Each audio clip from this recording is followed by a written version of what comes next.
बेचतानी ठेला पलिचे जबरो नीमन से ले लो बेचे जबरो बेचतानी ठेला पलिचे जबरो नीमन से ले लो बेचे जबरो नाहले करो दूसरा को देंगे। अरे चुप रहो। अरे फिर कौन लेंगे लेंगे भौजी लेंगे लेंगे क्या हमके दिखावा तारू लेंगे लेंगे लेंगे भौजी लेंगे लेंगे। बाबू तनी नाग धुन बजाओ अफ्रीकन स्टाइल में नाचे के बा।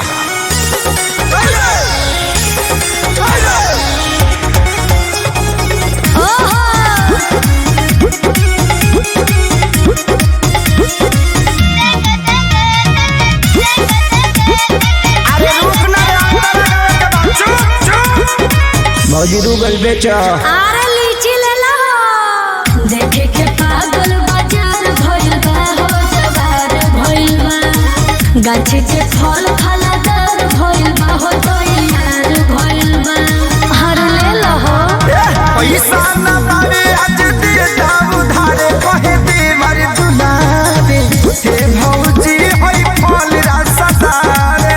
अच्छा कूदा कूदे जैसे बेंगे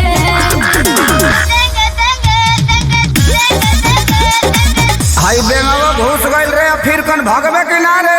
लेंगे लेंगे भौजी लेंगे लेंगे हम तो खैला बिना ना की लेंगे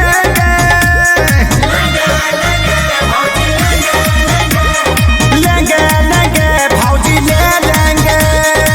खाली चिल्लाइबे कर बस लेबो कर बस रे।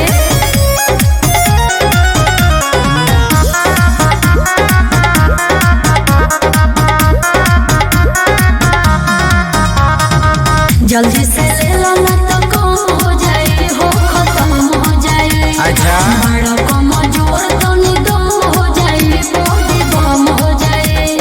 खेसारी खानी अखिलेश खेसारी विकास बार खड़ा ले बखाती दोबारा हे भौजी होई मालदा हर सहारा।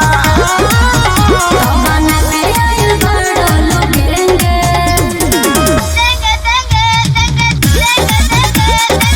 चुप हो जाना तो जहाँ साइज बड़ी वही जी भेज दे। लेंगे लेंगे भौजी लेंगे लेंगे सच कहो तनी माल ना बचेंगे लेंगे लेंगे भौजी ले लेंगे। बड़ा निमन गो की बड़ा लो एक बार में सब ले लो।